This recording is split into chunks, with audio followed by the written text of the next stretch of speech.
crazy in my neighborhood. Like my street itself is very, very quiet, but you go out like one other street and I'm off of a really busy main road. So there's people walking all the time and there's always trash. And you can tell when I haven't Oh, gone so for a while because it piles yeah, up. so those are passers, those are pass-bys. So they are not like living in this neighborhood. They just pass by and leave some, I don't know, mark. Like, oh, I've been here before. Tequila bottles. Yeah, good point. Yeah, I don't need this. And I was actually talking to my sister about it. I was like, there's just so many liquor bottles. She's like, yeah, well, kids that aren't supposed to have it, they don't want to get caught. They get the little ones, they drink it, and then they just toss it because they don't want to bring the bottles home and get caught. I didn't think about that. Might be one of the reasons. Me either. Yeah, because I think it's a hard time for all of us, and sometimes you need some good sleep maybe, or some fantasy, so you need to rely on those tequila maybe. I wish I can collect some plastic things like around my neighborhood, but I basically live in a more like a suburban area. Not many plastics and not many, you drive some time and then find a neighborhood, something like that. But I collect dog poop every day. All right. Yeah. Instead of donate them to some charity, I convert them to the biogas and reduce the carbon footprint. Nice. And I use those gas to cook. So my next coming video, I'm almost hard to record the dogs are barking. But yeah, the video, the title would be a deal with dogs. Environmental deal with dogs, something like that. So it's kind of like I collect their poops and they give me free gas to cook. So very cool. It should be fun. Yeah. I'm eager. I'm almost done those videos. I'll be eager to see the comments like, he's cooking with dog poop. Yeah. And you know what? What I cook? I cook hot dogs. The irony of that, Lee. I grill hot dogs with dog poop. So I think that would be more like interesting about that. Like, you grill hot dogs with your dog poop. That's kind of interesting about that. Are you gonna have the dogs like sitting next to you while you eat it? No, I don't want to. I don't want the dogs see that I still take some advantage of them. True. Yeah.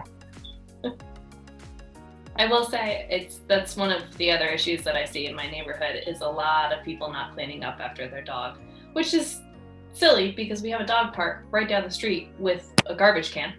Like, just bring your bag and go toss it. What about those dog parks deal with those dog poops?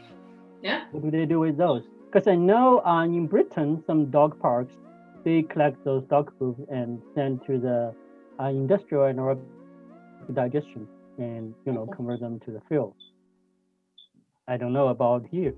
Nah, I don't think we do that. Then what do they send to those? To where? To the wastewater? I want to say, or just general waste management comes and picks them up like any other trash. Oh, that's a waste. Literally and figuratively. I mean, that's a waste to the energy, but yeah. I was going to ask you, so I know of biodigesters in general. Do you mind explaining like what they are and then why dog poop is a good or not so good thing to put in there? What is it about it that makes it biodigester worthy?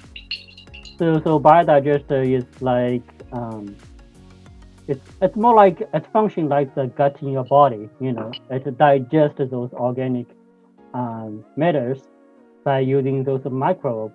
Those microbes contained in all those poops in natural, like cow manure, even human manure, dog food, they have those microbes. And then they will digest those organic matters. And then it will release biogas. Most of them is methane, which is not good for the atmosphere. Some of them have some contain some carbon dioxide and a little bit moisture or water, something like that. And a little bit hydrogen sulfide, but just a little bit. So the biodigester is one way that we can convert those organic waste uh, to the energy because we can burn methane for cooking, And sometimes if you have real good, like high concentration food waste, like you keep feeding it every day, and then you will get the nutrient-rich fertilizer that you can also use them to grow food.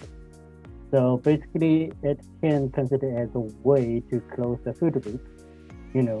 You grind the food waste, you feed the digester with food waste, and then you got fertilizer to grow food, and you cook food by using the gas that generated by the food waste.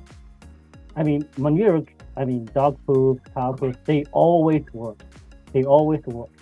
But once you get the flame, you get everything done, and you can add food waste.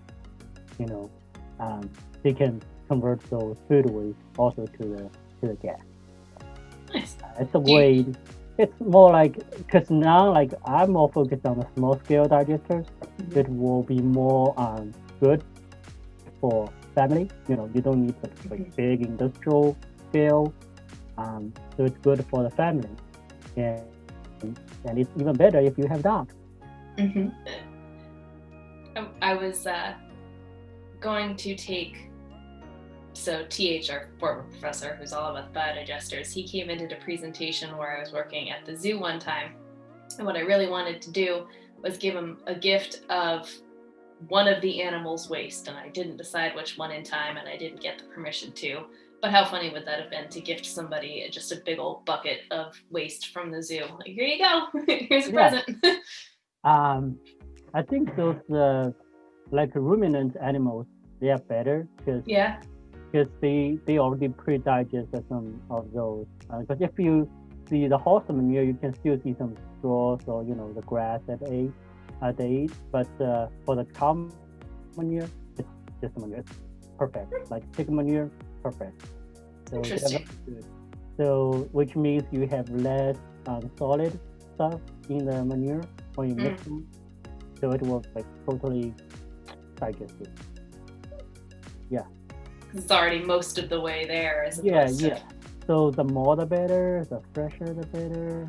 I'm not sure elephants make, because that's a large amount of energy, I guess. Yeah.